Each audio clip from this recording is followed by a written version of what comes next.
অনেক সময় এমন হয় যে আমাদের শুভ মানসিকতা, শুভ বিচারে, শুভ কর্মে মানুষ সন্দেহ করেন,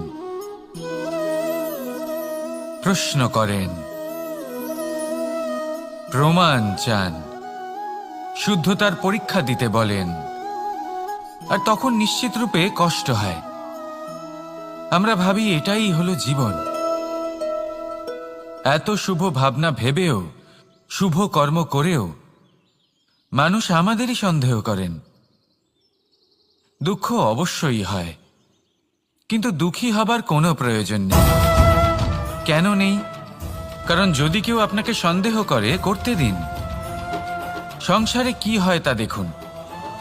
এই সংসারে সোনার শুদ্ধতাকেই পরখ করা হয়, কয়লার কটুতাকে নয়।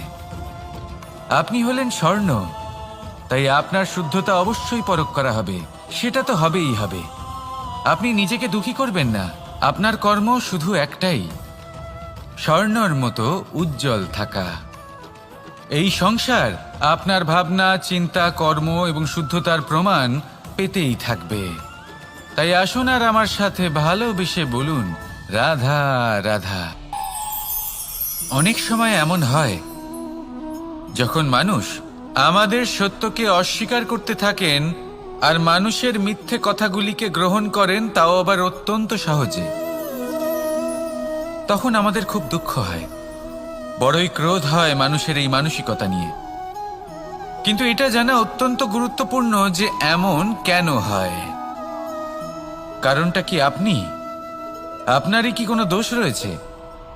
কখনোই নয়। কারণ হলো এটা যে এই যে সত্য, এই সত্যের মূল্য অত্যন্ত অধিক। এতটাই অধিক যে অনেক সময় অনেক ধনী ব্যক্তিও এর মূল্য মেটাতে পারেন না। সেখানেই যদি মিথ্যের কথা বলি, তাহলে এর মূল্য অত্যন্ত কম। অত্যন্ত সহজে এই মিথ্যে সবার মধ্যে বিক্রি হয়। সত্যি বলতে এটা ভাবা আপনার কর্ম নয় যে লোকে কেন আপনাকে বুঝতেই পারেন না, আপনার সত্য কেন বুঝতে পারেন না। আপনার কর্ম হলো আপনার সত্যের সাথে দাঁড়িয়ে থাকা, সেই সত্যের সাথে চলতে থাকা। কারণ সত্য তার কাছেই আসবে যে সত্যকে খুঁজে নিতে চায়। নয়তো বেশিরভাগ মানুষ মিথ্যেকে নিয়েই প্রসন্ন রয়েছেন। আপনি সত্যের সাথে কর্মের পথে অগ্রসর হতে থাকুন। সত্য বেশি দিন লুকোনো থাকে না। সংসারের সম্মুখে এটা অবশ্যই একদিন আসবে, কিন্তু তখনও সেটা মানুষের ওপর সে বিশ্বাস করবে কি করবে না। আপনি কর্ম করতে থাকুন আর আমার সাথে ভালোবেসে বলুন, রাধা রাধা। জীবনে যখনই আমরা এমন কোনো পথে চলতে চাই যা মূলত কাঁটায় ভরা, ছোট পাথর থাকে যা বিঁধে যেতে পারে, তখন আমরা কি করি? আমরা পাদুকা ব্যবহার করি, আর তারপরে আমরা খুব সরলভাবে সেই পথে অগ্রসর হতে পারি। কিন্তু যদি পাদুকা আর পায়ের মাঝে কোনো ছোট পাথরও এসে ফেঁসে যায়, তখন কিন্তু আমরা খুব কোমল পথও পার করতে পারবো না। কিছু বুঝলেন আপনারা? এর সারমর্ম হলো এটাই যে আমরা বাইরের যুদ্ধ জয় করতে পারি, সেখানে সফল হতে পারি, কিন্তু তার থেকেও অনেক বেশি গুরুত্বপূর্ণ আর অনেক বেশি কঠিন অন্তরের যুদ্ধ হয়। অন্তরের সমস্যাগুলি হয় লোভ, মোহ, ক্রোধ, লালসা, ভয়। যদি এইগুলি আপনার মধ্যে থাকে, তাহলে আপনি সংসারের যে কোনো স্তরে পৌঁছতে পারেন, অনেক বড় বড় যুদ্ধ জয় করতে পারেন, কিন্তু আপনি সন্তুষ্টি পাবেন না। তাই সর্বপ্রথম নিজেকে শুধরে নিন, তারপরে এই সংসারকে জয় করুন। তবে তার আগে আমার সাথে ভালোবেসে বলুন, রাধা রাধা। কখনো কখনো আমরা কোনো কাজ আরম্ভ করার বিষয়ে ভাবি, তারপর আরো ভাবি, তারপর আরো ভাবি, আর ভাবতেই থাকি। দেখুন, এটা কোনো অন্যায় নয় যে আমরা কোনো কাজ আরম্ভ করার পূর্বে তার বিষয়ে ভাবনা চিন্তা করছি, সেটা বোঝার চেষ্টা করছি, ঠিক আছে। কিন্তু সম্পূর্ণ সময় এই চিন্তায় ব্যর্থ করা উচিত নয়। যদি আপনি বেশি সময় লাগিয়ে ফেলেন, তাহলে সময় আপনার ওপর অবশ্যই রুষ্ট হবে। আর কেনই বা হবে না? আপনি সময় নষ্ট করছেন। আর সেটা উচিত নয়। দেখুন, নিশ্চিতভাবে ভাবনা চিন্তা করুন, বিবেচনা করুন, পূর্ণরূপে করুন, কিন্তু এটাও মনে রাখবেন যে উচিত সময়ের মধ্যে আপনাকে কর্ম আরম্ভ করতেই হবে। যদি ভাবতেই থাকেন তাহলে কর্ম আরম্ভ করতে পারবেন না। আর এই সময় অত্যন্ত বলশালী। যদি একে সম্মান করেন তাহলে তা আপনার সাথে থাকবে, আর যদি না করেন তাহলে থাকবে না। আসুন সময়কে সম্মান করুন আর আমার সাথে ভালোবেসে বলুন, রাধা রাধা। আপনি কখনো ভেবে দেখেছেন কি সেই জিনিস যা আপনাকে সামনে এগোতে বাধা দিচ্ছে? ধরুন আপনি কোনো পথ দিয়ে যাচ্ছেন, পা মুচকে গেলে তা আপনাকে সামনে এগোতে বাধা দেয়। সেইভাবেই জীবনে ক্ষুদ্র চিন্তা আপনাকে সামনে এগোতে বাধা দেয়। দেখুন, যদি কোনো চাক থাকে যার মধ্যে ফাটল রয়েছে, তা আপনাকে ভালো মাটির পাত্র বানাতে দেবে না। ঠিক সেইভাবেই কাউকে ঈর্ষা করলে তা আপনাকে মহান হতে দেবে না। আমি উচ্চস্তরীয় আরো নিচুতে রয়েছে, এই ভাবনা কখনোই আপনাকে উচ্চ স্তরে পৌঁছতে দেবে না। মন থেকে সকল বিকার, ঈর্ষা, মোহ, লোভ, লালসা এই সব ত্যাগ করুন।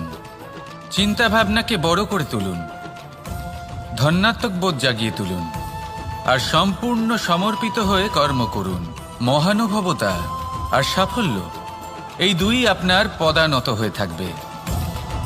তাহলে আসুন আর আমার সাথে ভালোবেসে বলুন, রাধা রাধা। খুব বড় একটা প্রশ্ন করতে চলেছি, এই সংসারের সব থেকে বেশি সুখী কে? এবার কেউ বলবে সেই ব্যক্তি যিনি সব থেকে বেশি ধনী, যার কাছে সব থেকে বেশি ধন আছে, আভূষণ আছে, স্বর্ণ আছে। কেউ বলবেন কোনো রাজ্যের রাজা, কারণ তিনি শাসন করতে পারেন, তার আদেশ ছাড়া কোনো কাজ সম্ভব নয়, ইত্যাদি ইত্যাদি। এর উত্তর যদি আমি দিই তাহলে এটুকুই বলবো, সংসারের সব থেকে সুখী ব্যক্তি হলেন তিনি যিনি সন্তুষ্ট। তার কাছে সন্তোষরূপী ধন আছে যা তাকে সুখী রাখে। এবার এই সন্তুষ্টি সেটা কিভাবে আসে জীবনে? এটা আসে ধৈর্যের কারণে। ধৈর্যের এই অনুভূতি অত্যন্ত শক্তিশালী। এই ধৈর্যই কিন্তু আমাদের ধরিত্রীকে ধরিত্রী মাতা করে তোলে, কারণ ধরিত্রী মাতা ধারণ করেন, সহ্য করেন, ধৈর্য ধরেন এবং নিজের কর্ম করতে থাকেন। সেটা ধৈর্যই ছিল মাতা সীতার মধ্যে, যা রাবণের অন্ত করে দিল। এই ধৈর্যের কারণেই নারায়ণ কুর্ম অবতার ধারণ করেছিলেন, বড় একটা পর্বতকে পৃষ্ঠে ধারণ করেছিলেন এবং সমুদ্র মন্থনকে সম্ভব করেছিলেন। সেই জন্য সর্বপ্রথম মনের মধ্যে ধৈর্যকে নিয়ে আসুন। এই ধৈর্যই আপনাকে সন্তুষ্টির পথে নিয়ে যাবে, আর এই সন্তুষ্টি আপনাকে লোভ, মোহ এবং লালসার পথ থেকে দূরে নিয়ে সুখের পথে নিয়ে যাবে। আর তখন এই মন প্রসন্ন হয়ে বলবে, রাধা রাধা। এই সংসারে এমন কখনোই হবে না যে আপনি কিছু একটা করলেন কিন্তু তার মূল্য আপনাকে দিতেই হলো না। যে কোনো কাজের জন্য, যে কোনো কর্মের জন্য আপনাকে মূল্য দিতেই হবে। প্রকৃতিও আমাদের এটাই শেখায়। আকাশে দেখুন সূর্যকে, প্রত্যেকদিন আমাদের প্রকাশ প্রদান করেন। এনাকে সূর্যনারায়ণ বলা হয়। ইনি কি মূল্য প্রদান করেন? নিজে জ্বলতে থাকেন।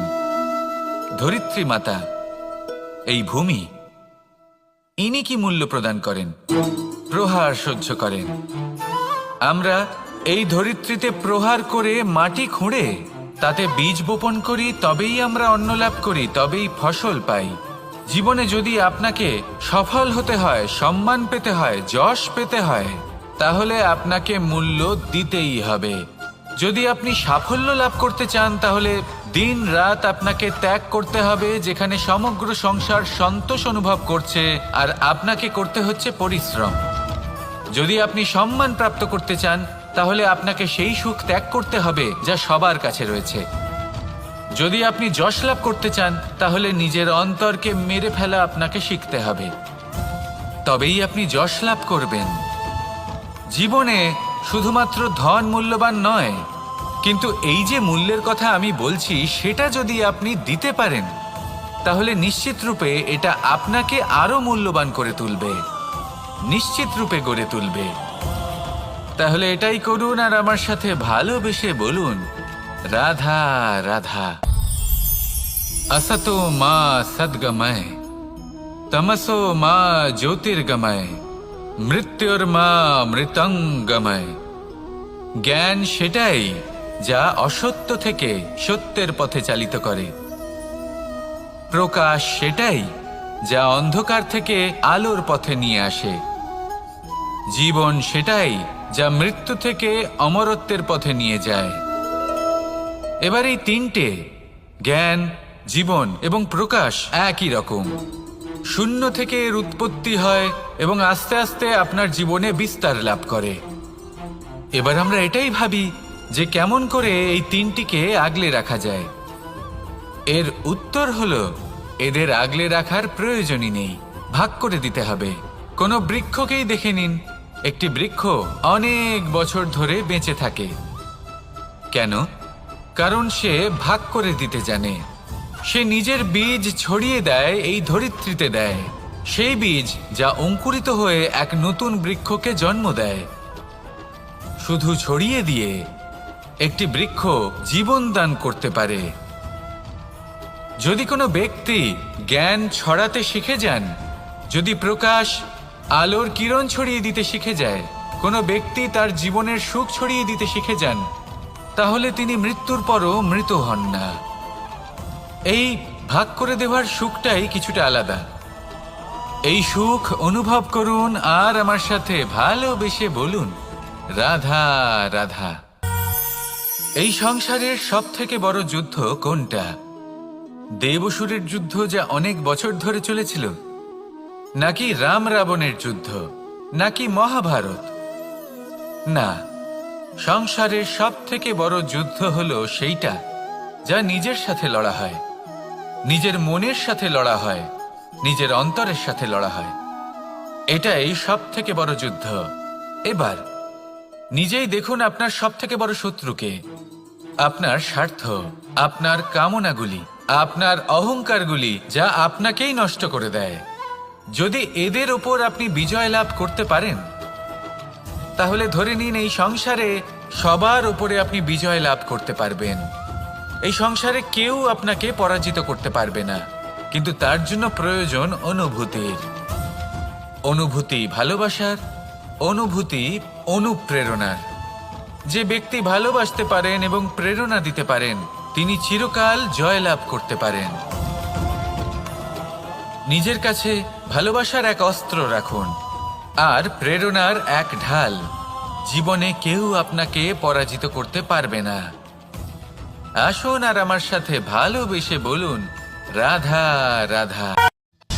মানুষ চিরকাল বড় মানুষ হয়ে উঠতে চায়, সবসময় সেই নিয়ে কল্পনা করে।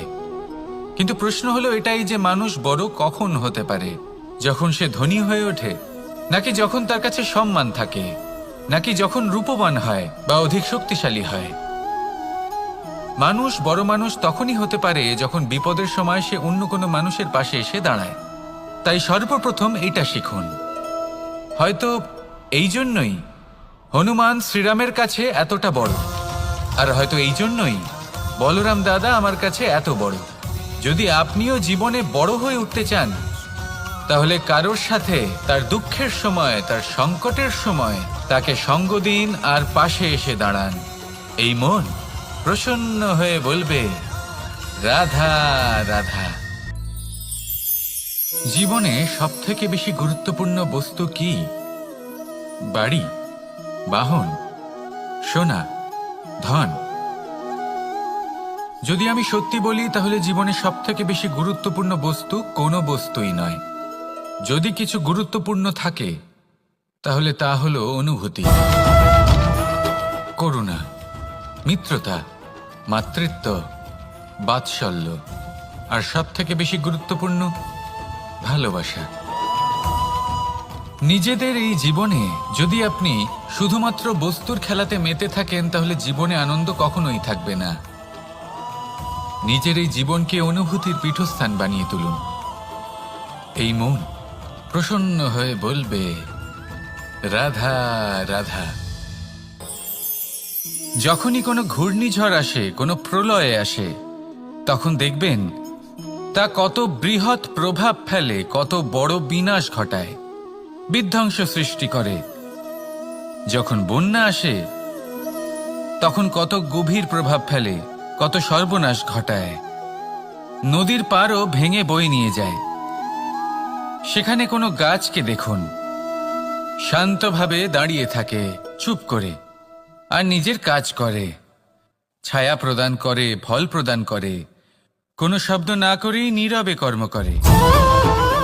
যদি নদীর কথা বলি, নদী যখন বয়ে চলে খেতে জল প্রদান করে, বনস্পতিদের প্রাণ প্রদান করে, আমাদের পানীয় জল দেয়। এত মহান কাজ করে কোনো শব্দ না করে, নীরবতার সাথে।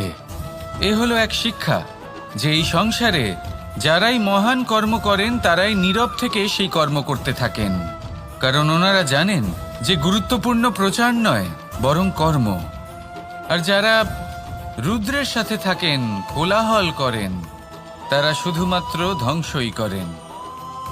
এবার আপনি মৌন থেকে শুধুমাত্র কর্ম করে মহান হতে চান, নাকি রুদ্রের সাথে থেকে বিধ্বংস ঘটাতে চান? সিদ্ধান্ত আপনারই। আসুন আর আমার সাথে ভালোবেসে বলুন, রাধা রাধা। আপনি জীবনে কি হবেন সেটা আপনার পরিশ্রম, আপনার নিরন্তর প্রয়াস আর আপনার নির্বাচিত দিশার উপর নির্ভর করে না। এটা নির্ভর করে আপনার সঙ্গতির উপরেও।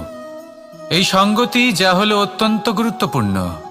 প্রকৃতিও আমাদের এটাই শেখায় বিভিন্ন উদাহরণ দিয়ে। যদি আপনাকে একটা উদাহরণ দিই, কখনো বাতাসের প্রবাহ লক্ষ্য করবেন। এই বাতাসের প্রবাহ যখন কোনো পুষ্পকে স্পর্শ করে, সেও সুগন্ধে পরিপূর্ণ হয়ে যায়। এই বাতাসের প্রবাহ যখন কোনো নালীর উপর দিয়ে প্রবাহিত হয়, তখন সেও সুগন্ধহীন হয়ে যায়। এ সঙ্গতির প্রভাব যা মানুষকে কোথা থেকে কোথায় নিয়ে যেতে পারে আপনি জানতেও পারবেন না। এ হলো সঙ্গতির প্রভাব, যেখানে চানার সাথে গুড়ও মিশে যেতে পারে। এ হলো সঙ্গতিরই প্রভাব, যেখানে একটা সাধারণ পাথর স্বর্ণের সাথে মিশে গিয়ে একটা রত্নে পরিণত হতে পারে। তাই এই সঙ্গতির বিষয়ে বিশেষ খেয়াল রাখবেন। আপনি কার সাথে মিশছেন, কি বলছেন, কি শিখছেন, আপনার অস্তিত্বের উপর তাদের কি প্রভাব পড়ছে সব লক্ষ্য করবেন। আর আমার সাথে ভালোবেসে বলবেন, রাধা রাধা। যখন আমরা জীবনে কোনো লক্ষ্যের দিকে অগ্রসর হই, তখন অনেক সংখ্যক লোক আমাদের পরামর্শ দেন যে আপনি এটা করুন, আপনার সেটা করা উচিত, আপনার ওই আদর্শ ব্যক্তিরই মতো ওই পথেই চলা উচিত। আমাদের ভালো লাগে, আমরা তা অনুসরণ করতে থাকি, কারণ সেই পথে 1 বা 10 জন মানুষ চলে নিজের লক্ষ্য প্রাপ্ত করে ফেলেছেন। এবার সেই লোকেরা সেই পথে চলে নিজের লক্ষ্য প্রাপ্ত করেছেন, তার মানে কি এটাই যে আমাদেরও লক্ষ্য প্রাপ্তি হয়ে যাবে? কোনো মানে নেই। আমি আপনার কাছে একটা সহজ প্রশ্ন রাখছি, সেই আদর্শ ব্যক্তি কি আপনি? আপনি নন। সেই ব্যক্তি হলেন অন্য কেউ, যার নিজস্ব ভাবনা রয়েছে, নিজের বিচারধারা আছে, নিজের কর্ম আছে, নিজের অভিজ্ঞতা আছে, নিজের গুণ, নিজের অপগুণ আছে, তাদের নিজেদের একটা যাত্রা আছে, নিজের লক্ষ্য আছে। তিনি আপনি নন। যদি কথা বলি আপনার বিষয়ে, আপনার বিষয়ে সব থেকে বেশি কে জানে? আপনার যাত্রা, আপনার লক্ষ্যের বিষয়, আপনার ভাবনা চিন্তা, আপনার বিচারধারা, আপনার কর্মের বিষয়, আপনার কামনার বিষয়, আপনার অভিজ্ঞতার বিষয়, এই সব বিষয়ে সব থেকে বেশি যদি কেউ জানে, তিনি হলেন স্বয়ং আপনি।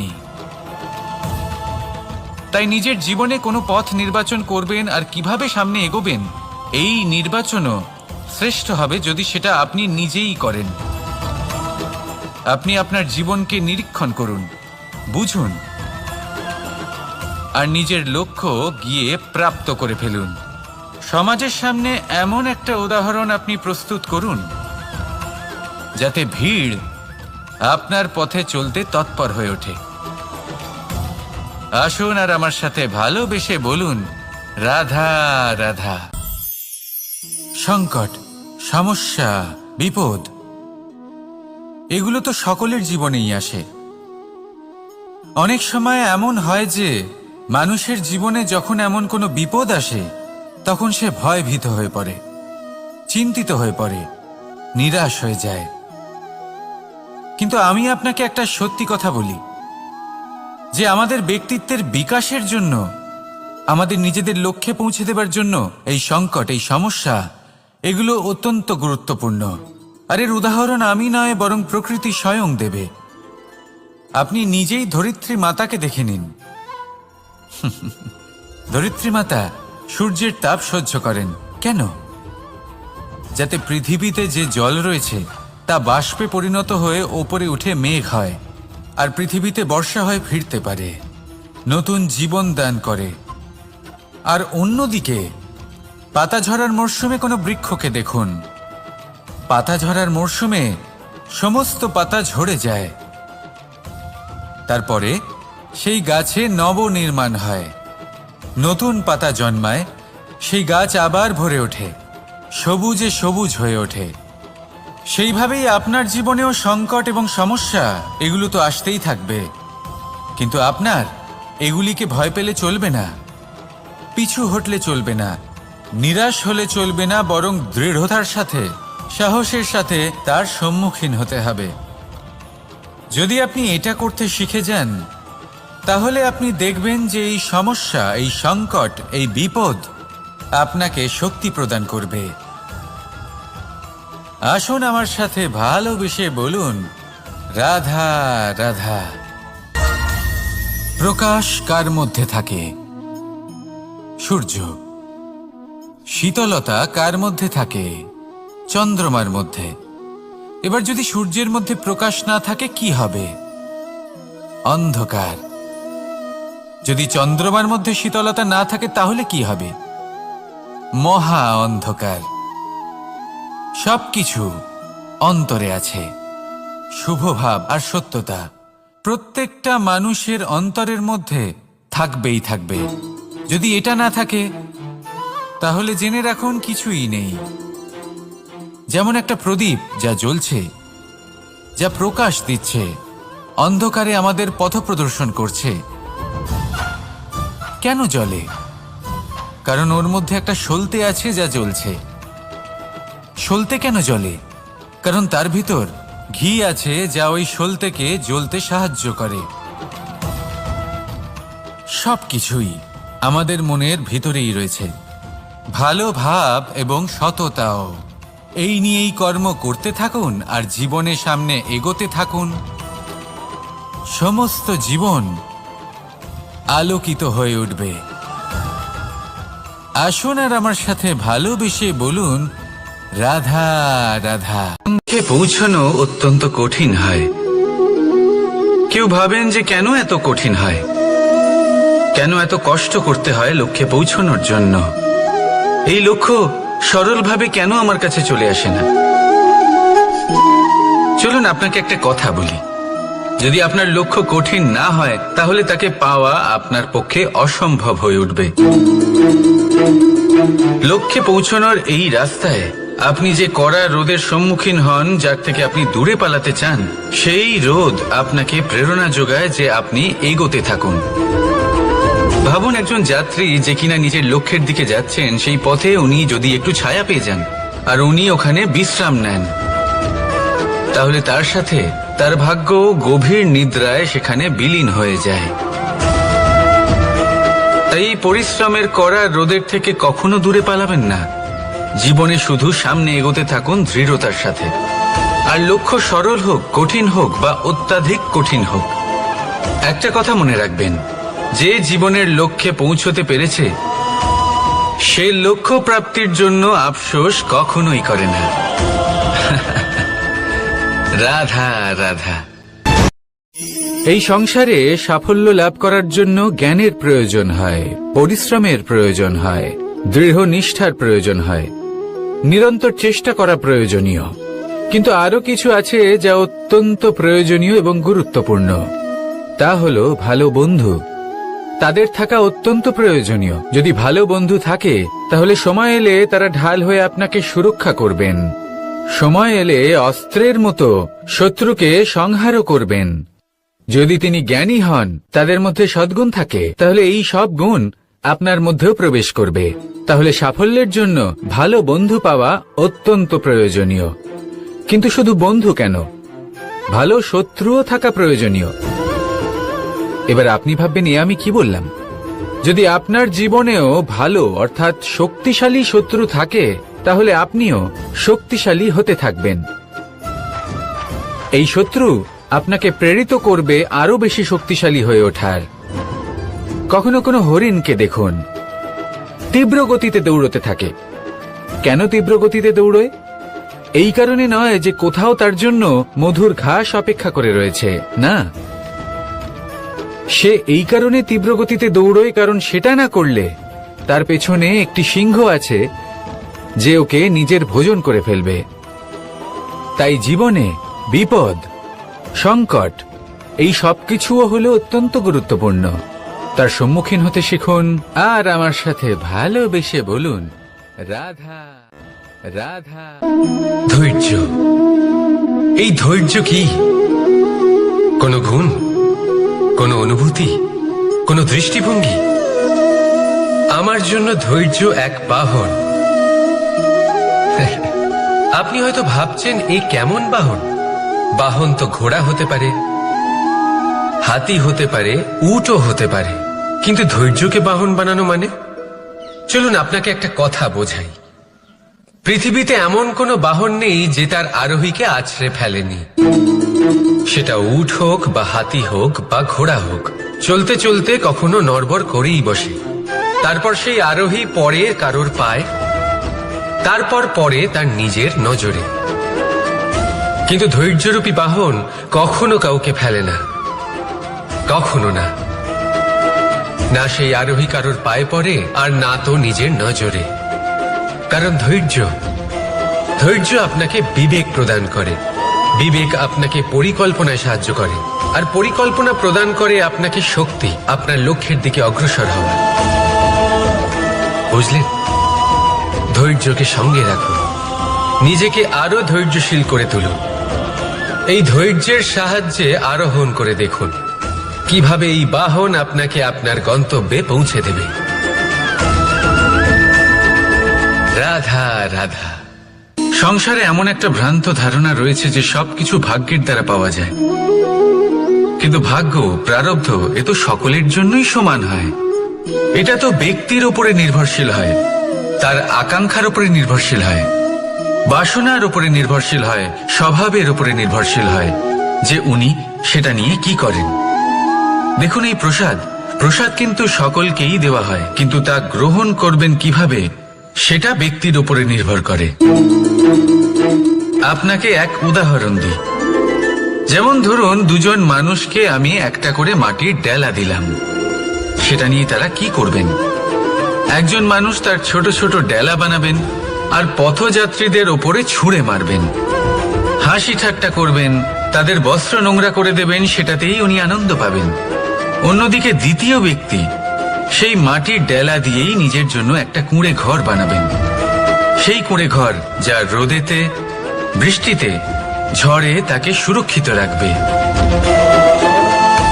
অনুভূতি, এই অনুভূতি বদলাতে শিখুন। এই অনুভূতি অত্যন্ত গুরুত্বপূর্ণ। ভালোবাসাতেও এই অনুভূতি হলো অত্যন্ত গুরুত্বপূর্ণ। ভালোবাসা সে বন্ধুর সাথে হোক, মা বাবার সাথে হোক, ভাই বোনের সাথে হোক, স্ত্রীর সাথে হোক, যে কারোর সাথে হোক।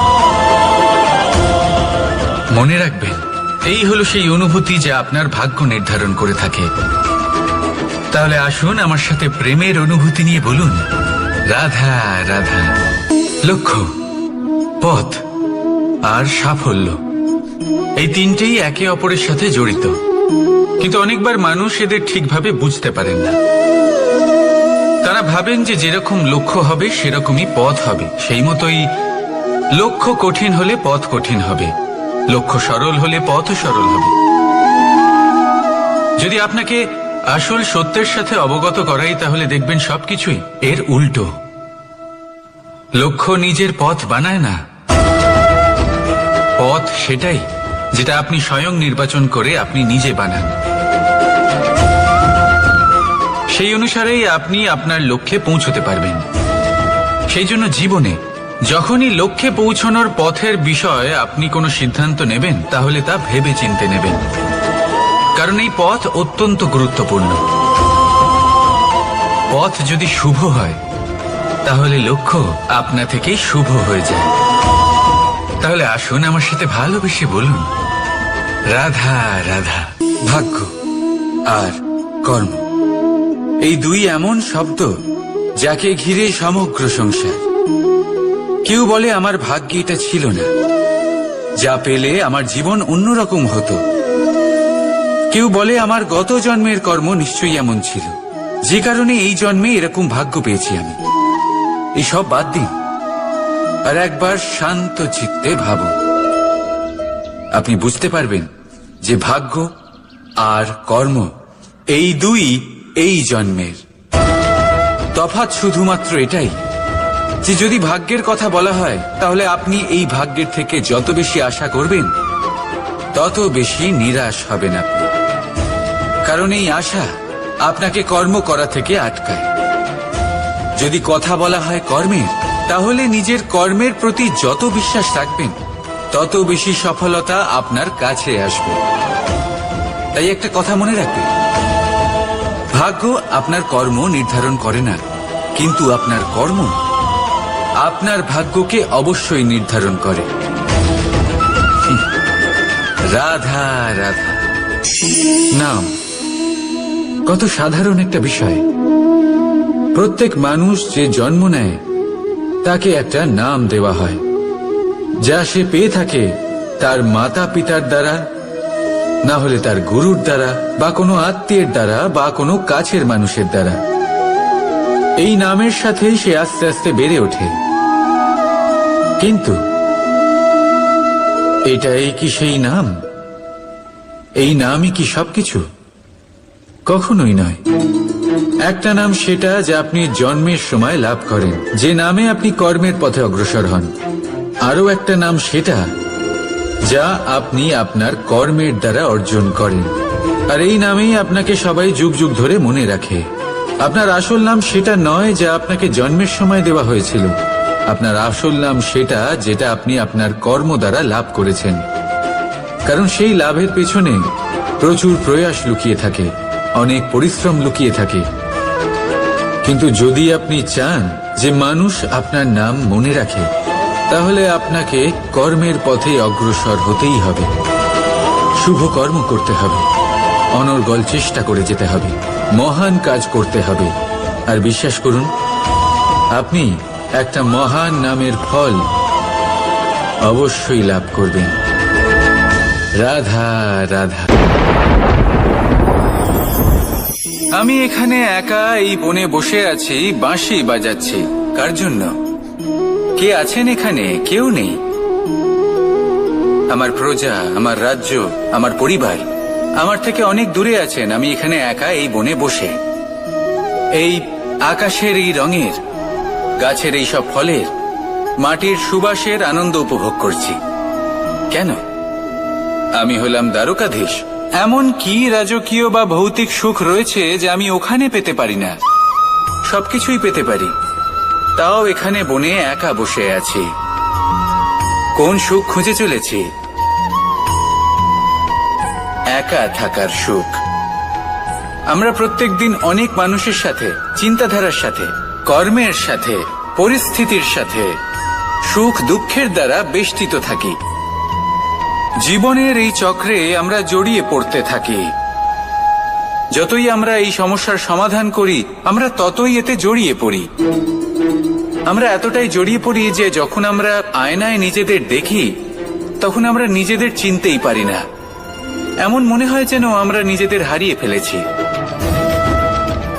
সেই জন্য প্রত্যেক দিন আপনি কিছু সময় নিজের সাথে কাটান একান্তে। এটা অত্যন্ত আবশ্যক, নিজের অস্তিত্বের গভীরে গিয়ে দেখতে শিখুন, নিজেকে বুঝুন। অদ্ভুত শান্তির অনুভূতি হবে। যেমন এই বায়ু, এই বৃক্ষ, এই পুষ্প, এই নিসর্গ, এদের মতো আপনিও কখনো একলা হতে শিখুন। কখনো নিসর্গের একটা অংশ হয়ে দেখুন। এই মন প্রসন্ন হয়ে বলবে, রাধা। একবার একটা শেয়াল বনে বিচরণ করছিল। ও একটা ছোট্ট শাবক দেখতে পেল। ও ভাবলো, আজ একেই আমি খাবার হিসেবে গ্রহণ করব। আশেপাশে দেখলো কেউ দেখছে না তো, কেউ ছিল না। আর সেই শাবকের ওপর আক্রমণ করল, যা হলো একটা ঘোর অপরাধ। বনের নিয়ম অনুসারে আপনি কখনোই শাবকের ওপর আক্রমণ করতে পারেন না। তারপর এই খবরটা যখন রাজা সিংহ জানতে পারলেন, সভার আয়োজন করলেন। কিন্তু সেখানে শেয়াল বলল, আমি তো এরকম কিছু করিনি। কিন্তু যদি আপনি এরকম বলেন, কোনো প্রমাণ দিন, এর কোনো সাক্ষী আছে? তখন রাজা সিংহ পেঁচাকে ডেকে পাঠালেন, যে সেই মুহূর্তে বৃক্ষের শাখার ওপর বসেছিল। সে সব কিছু দেখেছিল। পেঁচা সব সত্যি কথা বলল, আর শেয়ালকে মৃত্যুদণ্ড দেয়া হলো। এবার এই কাহিনী আমি আপনাকে কেন শোনালাম?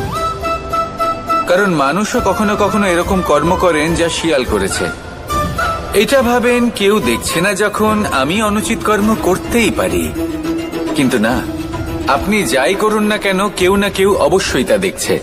কোনো ব্যক্তি না হলেও কোনো প্রাণী, না হলে কোনো যক্ষ বা দেব বা প্রেত। যদি এনারা কেউ না দেখেন, তাহলে ধরিত্রী মাতা দেখেন, যেখানে দাঁড়িয়ে আপনি সেই কর্ম করছেন, তাই না? তাই একটা কথা সবসময় মনে রাখবেন, কে দেখছেন কে দেখছেন না সেই বিষয়ে ভাবা ছেড়ে দিন। এটা খুব সহজ কথা। আপনি যদি উচিত কর্ম করেন, উচিত ফল পাবেন। যদি অনুচিত কর্ম করেন, তাহলে আপনি অনুচিত ফল অবশ্যই পাবেন। সেই জন্য উচিত পথে চলতে থাকুন, উচিত কর্ম করতে থাকুন, আর আমার সাথে ভালোবেসে বলুন, রাধা রাধা। বাহ, পুষ্পের সুবাস আমার খুব ভালো লাগে। অত্যন্ত সুন্দর হয় এই পুষ্প। এইভাবে চারিদিকে পুষ্প দেখে মন আনন্দিত হয়ে ওঠে। এবার আপনারা ভেবে দেখুন, আমার চারিদিকে পুষ্প নয়, আগুন আছে। তাহলে কি হবে? আমার শরীর কি জ্বলে যাবে না? অবশ্যই জ্বলবে। শরীরকে কি আগুনের তাপ সহ্য করতে হবে না? অবশ্যই সহ্য করতে হবে। এটাই হলো প্রকৃতির নিয়ম। এই নিয়ম কিন্তু আমরা সবাই জানি, কিন্তু আমাদের মধ্যে বেশিরভাগ মানুষ এই বিভ্রান্তি নিয়ে বাঁচি যে এই যে প্রকৃতির নিয়ম, তা আমার ওপর প্রযোজ্য নয়। তা কিন্তু নয়। আমাদের চতুর্দিকে এই যে নিসর্গ রয়েছে, আমরা তার কতটা ক্ষতি করি সেটা একবার ভেবে দেখুন। আমরা বনাঞ্চল জ্বালিয়ে দিই, বায়ু দূষিত করি, জল দূষিত করি, প্রাণীদের হত্যা আমরা করি। কেন? এই নিসর্গ আমরা নষ্ট করি, যদিও আমরা জানি যে আমরাও হলাম এই নিসর্গেরই অংশ। এবার দেখুন, শরীরের কোনো অংশে যদি আগুন ধরান, আস্তে আস্তে সমস্ত শরীরও জ্বলে যাবে। সেইভাবেই নিসর্গ যদি নষ্ট হয়ে যায়, তাহলে মনুষ্য জাতিও নষ্ট হয়ে যাবে। তাই এই যে নিসর্গ আপনি দেখছেন, এই পুষ্প, এই বৃক্ষ, বায়ু, জল, এদের সকলকে রক্ষা করুন, নষ্ট নয়। মনে রাখবেন, যদি নিসর্গ থাকে, মানুষ থাকবে। যদি নিসর্গ থাকে, তাহলেই জীবন থাকবে। আসুন আমার সাথে ভালোবেসে বলুন, রাধা রাধা। কারই না পছন্দ বলুন তো? অত্যন্ত সুস্বাদু হয় এই মধু, মিষ্টি খেতে হয় এবং তা শক্তিও প্রদান করে। এবং প্রত্যেকটি মিষ্টি পদার্থের মতোই এতেও খুব তাড়াতাড়ি পিঁপড়ে ধরে যায়। অন্যদিকে যদি নুনকে দেখি, তাহলে বছরের পর বছর রাখলেও এতে পিঁপড়ে ধরে না। এবার যদি কথা বলি বন্ধুত্বের, তাহলে বন্ধুত্ব নুনের মতো হওয়া উচিত, মধুর মতো নয়। যারা সামনে এলে শুধুমাত্র মধুর মধুর কথা বলবে, পরে এতে পিঁপড়ে ধরে যাবে, এটা নুনের মতো হওয়া উচিত। প্রকৃত বন্ধু হলো সে, যে সময় এলে পরে আপনার সামনে আপনার প্রকৃত সত্য তুলে ধরবে, তা সে যতই কঠিন হোক না কেন। আপনার দোষ, আপনার অপগুণ, আপনার খামতি আপনাকে বলতে পারবে। যাতে আপনি সেগুলো শুনে মেনে নিয়ে তারপর নিজেকে শুধরোতে পারেন।